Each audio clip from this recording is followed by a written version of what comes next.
बिस्मिल्लाहिर्रहमानिर्रहीम वबैनहुमा हिजाबुन, और इन दोनों के दरमियान एक हिजाब है।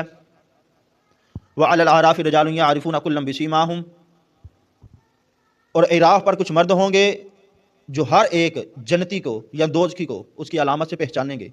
वनादउ अस्हाबल जन्नति अन सलामुन अलैकुम, और जन्नतियों को पुकार कर कहेंगे कि तुम पर सलाम हो, तुम पर सलामती हो। लम यदखुलूहा वहुम यतमाऊन, वो अभी जन्नत में दाखिल नहीं हुए होंगे लेकिन वो इसके उम्मीदवार होंगे। अब जो फरमाया व अलल आराफ, इराफ क्या है? इराफ जन्नत और दोज़ख के दरमियानी जगह है। यहाँ पे वो लोग होंगे जिनके गुनाह और नेकियां बराबर होंगी, ना गुनाह कम होगा ना नेकी कम होगी, वो बराबर होंगी। ना वो जन्नत में जाने के मुस्तहिक होंगे ना वो दोज़ख में जाने के मुस्तहिक होंगे। यहाँ पे वो जन्नतियों को भी पहचानेंगे उनकी अलामतों से, दोज़खियों को भी पहचानेंगे। जन्नतियों को पुकार कर कहेंगे भाई तुम पर सलामती हो, तुम अच्छी जगह पे चले गए हो। उनके दिलों में यह ख्वाहिश होगी लम यदखुलूहा वहुम यतमाऊन, वो जन्नत में दाखिल हुए ना होंगे लेकिन इसकी उम्मीद ज़रूर रखते होंगे। वह इज़ा सुरिफत अबसारुहुम, और जब इनकी आंखें दोज़ख वालों की तरफ फेरी जाएंगी, तिलका असहाबिन नार, दोज़ख वालों की तरफ जब इनकी आंखें फेरी जाएंगी, क़ालू, वो कहेंगे रब्बना ला तजअलना मअल क़ौमिज़ ज़ालिमीन, ऐ हमारे रब हमें जालिम लोगों के साथ न करना। जब जन्नतियों की तरफ देखेंगे तो कहेंगे तुम पर अल्लाह की सलामती हो, लेकिन जब दोज़ख वालों की तरफ उनकी आंखें फेरी जाएंगी तो कहेंगे कि या अल्लाह हमें इन लोगों में से ना करना। हज़रत अब्दुल्लाह बिन मसूद, हज़रत हुज़ैफ़ा बिन यमान, हज़रत अब्दुल्लाह बिन अब्बास रज़ी अल्लाह तआला अन्हुमा, इन्होंने कहा है कि जो लोग होंगे ये वो लोग हैं जिनकी नेकियां और गुनाह बराबर होंगे, यानी कि ना ये जन्नत में जाएंगे ना ये दोज़ख में जाएंगे, बल्कि ये यहाँ पर दरमियान में होंगे।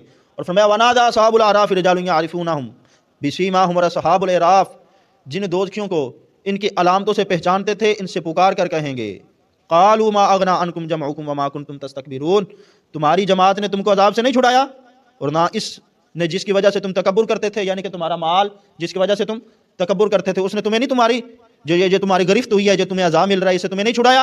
अहाउला इल्ला दीना, क्या ये वही लोग नहीं है? अक़सम तुम ला यनालुहुमुल्लाहु बिरहमती, जिनके मुतल्लिक तुम कसमें खा खा कर कहते थे कि अल्लाह इनको अपनी रहमत बिल्कुल नहीं देगा। उदखुलुल जन्नता ला खौफुन अलैकुम वला अंतुम तहज़नून, तो मैं इन्हीं लोगों से कहा गया है कि तुम जन्नत में दाखिल हो जाओ, ना तुम पर कोई खौफ होगा और ना तुम गमगीन होंगे। अब यहाँ पर असहाबुल राह वालों का जो अल्लाह रब्बुल इज़्ज़त ने जिक्र किया है, जो उन्होंने गुफ्तगू की दोज़खियों के साथ कि तुम वही लोग नहीं हो जो कहते थे कि ये कसमें खाकर कहते थे इन पर अल्लाह अपनी रहमत नहीं करेगा, तो देखो इन्हीं से आज कहा गया है कि तुम अल्लाह की रहमत में दाखिल हो जाओ, तो यहाँ पे दाखिल हो जाओ। आगे फरमाया कि वनादा असहाबुन नार या असहाबल जन्नती, अब दोज़ख वाले जन्नत वालों से पुकार कर कहेंगे अन अफीदु अलैना मिनल माइ औ मिम्मा रज़क़कुमुल्लाह, हम पर थोड़ा सा पानी उंडेल दो या कुछ इनमें से दे दो जो अल्लाह ने तुम्हें रिज़्क़ दिया है। पहले जो गुफ्तगू इरशाद फरमाई अल्लाह रब्बुल इज़्ज़त जिक्र फरमाई वो असहाबुल राह वालों की थी। अब यहाँ पर इस आयत मुबारक में जो इरशाद फरमाया वो दोज़ख वाले जन्नत वालों से कहेंगे वनादा असहाबुन नार या असहाबल जन्नती अन अफीदु अलैना मिनल माइ औ मिम्मा रज़क़कुमुल्लाह, दोज़ख वाले कहेंगे जन्नत वालों से पुकार के यार थोड़ा सा पानी उंडेल दो हमारी तरफ या कुछ इसमें से हमें दे दो जो अल्लाह ने तुम्हें रिज़्क़ दिया है। क़ालू, तो जन्नत वाले कहेंगे इन्नल्लाह हर्रमहुमा अलल काफिरीन, बेशक अल्लाह ने ये पानी और रिज़्क़ काफिरों के ऊपर हराम कर दिया है। अल्लज़ीना इत्तख़ज़ू दीनहुम लहवन व लाइबन व ग़र्रतहुमुल हयातुद दुनिया, जिन लोगों ने अपने दीन को खेल और तमाशा बना लिया था और जिनको दुनिया की ज़िंदगी ने फ़रेब में मुब्तला कर रखा था। फ़लयौम ननसाहुम कमा नसू लिक़ा यौमिहिम हाज़ा, और हम इन्हें इसी तरह बुला देंगे आज जिस तरह इन्होंने हमें बुला रखा था, हमारी मुलाकात को बुला रखा था। वमा कानू बिआयातिना यजहदून, और फरमाया हमारी आयतों का इनकार करते थे। अब यहाँ पर जो दोज़ख की जन्नत वालों से सबसे पहले किस चीज़ का सवाल करेंगे? पानी का सवाल करेंगे कि यार हमें पानी पिला दो। हाफ़िज़ इब्न कसीर ने लिखा है कि वो कहते हैं कि क़यामत के दिन अल्लाह ताला एक बंदे से फरमाएगा क्या मैंने तेरा निकाह नहीं किया था, मैंने तुझे इज़्ज़त नहीं दी थी, क्या मैंने तेरे लिए गोरे और ऊँट मुसख्खर नहीं किए थे, और क्या तू सरदारी और अफसरी नहीं करता था? वो कहेगा क्यों नहीं, मैं ये काम करता था। फिर अल्लाह फरमाएगा तू मुझसे मुलाकात का यकीन रखता था? वो कहेगा नहीं। फिर अल्लाह पाक इरशाद फरमाएगा आज तुझे हम इसी तरह बुला देंगे जिस तरह तूने हमें बुला दिया था। अब यहाँ पर जो अल्लाह पाक ने इरशाद फरमाया ना फ़लयौम ननसाहुम कमा नसू लिक़ा यौमिहिम हाज़ा वमा कानू बिआयातिना यजहदून, फरमाया हम उनको इसी तरह भुला देंगे जिस तरह उन्होंने हमारी मुलाकात को बुलाया था, क्योंकि वो हमारी आयतों का इनकार करते थे। अल्लाह की राह में पानी खर्च करना, जिस तरह दोज़ख वालों सबसे पहले जन्नत वालों से क्या मांगेंगे? वो सबसे पहले पानी मांगेंगे, पानी का सवाल करेंगे। तो पानी पिलाने की बड़ी फजीलत है अल्लाह की राह, क्योंकि अल्लाह रब्बुल इज़्ज़त की जितनी नेमतें हैं उससे उन सब में से जो अजीम नेमत है वो पानी है। हज़रत अब्दुल्लाह बिन अब्बास रज़ी अल्लाह तआला अन्हु, हज़रत अब्दुल्लाह बिन अब्बास रज़ी अल्लाह तआला अन्हुमा आप बयान करते हैं कि रसूल करीम सल्लल्लाहु अलैहि वसल्लम ने फरमाया सबसे अफजल सदका पानी का है। और हुजूर ने फरमाया क्या तुमने नहीं सुना कि जब अहले दोज़ख अहले जन्नत से फरियाद करेंगे तो ये कहेंगे कि हम पर पानी उंडेल दो या कुछ इस रिज़्क़ में से दे दो जो अल्लाह ने तुमको दिया है। اور ابو داؤد میں روایت ہے کہ حضرت سعد رضی اللہ تعالیٰ عنہ آپ نبی کریم صلی اللہ علیہ وآلہ وسلم کی خدمت میں حاضر ہوئے اور پوچھا کہ یا رسول اللہ کس چیز کا صدقہ کرنا آپ کو زیادہ پسند ہے؟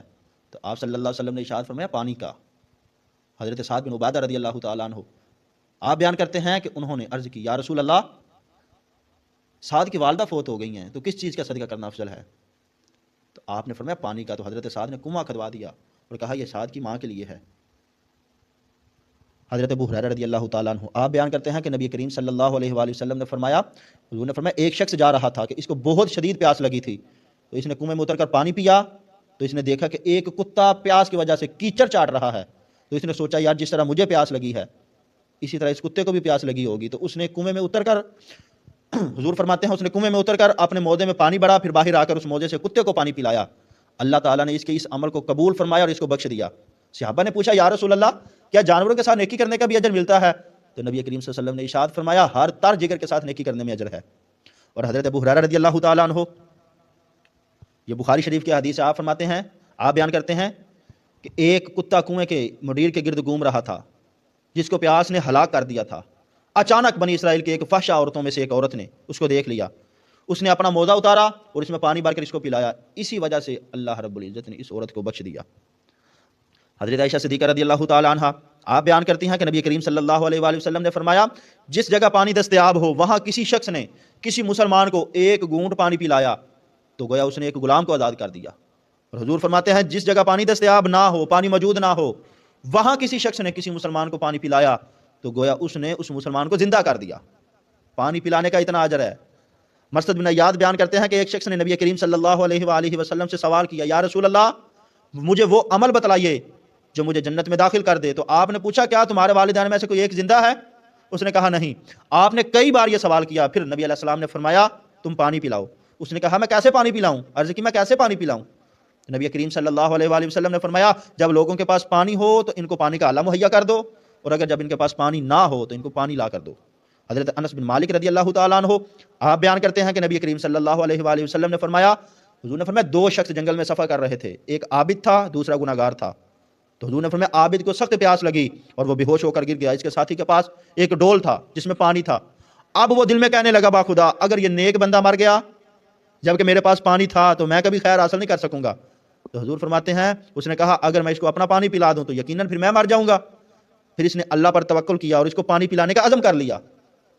اس نے اس بے ہوش عابد پر پانی چھڑکا، نبی علیہ السلام فرماتے ہیں تو اس نے اپنے حصے کا پانی اس کو پلا دیا تو وہ کھڑا ہو گیا، حتیٰ کہ دونوں نے جنگل کی مسافت کو طے کر لیا۔ اب حضور فرماتے ہیں وہ گناہگار آدمی جب قیامت کے دن حساب کے لیے کھڑا کیا جائے گا تو اس کو دوزخ میں بھیجنے کا حکم دیا جائے گا۔ وہ گناہگار جو تھا، فرشتے اس کو لے جا رہے ہوں گے کہ اس شخص کی نظر اس عابد کے اوپر پڑ جائے گی، تو وہ عابد سے کہے گا اے فلاں شخص کیا تو مجھے پہچانتا ہے؟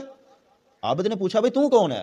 وہ گناہگار کہے گا مجھے پہچانتا ہے۔ اب یہ حضور بیان کر رہے ہیں، حضور فرما رہے ہیں وہ عابد سے کہے گا مجھے پہچانتا ہے، تو وہ عابد جو تھا وہ کہے گا بھئی تو کون ہے؟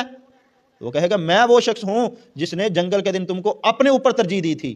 عابد کہے گا ہاں میں نے تجھے پہچان لیا۔ تو حضور فرماتے ہیں پھر وہ فرشتوں سے کہے گا ٹھہرو ٹھہرو، پھر وہ کھڑا ہو کر اپنے رب سے دعا کرے گا اور کہے گا اے میرے رب تو جانتا ہے اس شخص نے جو مجھ پر احسان کیا تھا اور کس طرح اس نے مجھے اپنے اوپر ترجیح دی تھی، اے میرے رب اس کو میری خاطر بخش دے۔ اللہ رب العزت فرمائے گا وہ تمہاری خاطر ہے۔ پھر وہ عابد آئے گا اور اپنے بھائی کا، حضور فرماتے ہیں اپنے بھائی کا ہاتھ پکڑ کر اس کو جنت میں داخل کر دے گا۔ آپ دیکھیں پانی پلانے کی کتنی فضیلت ہے۔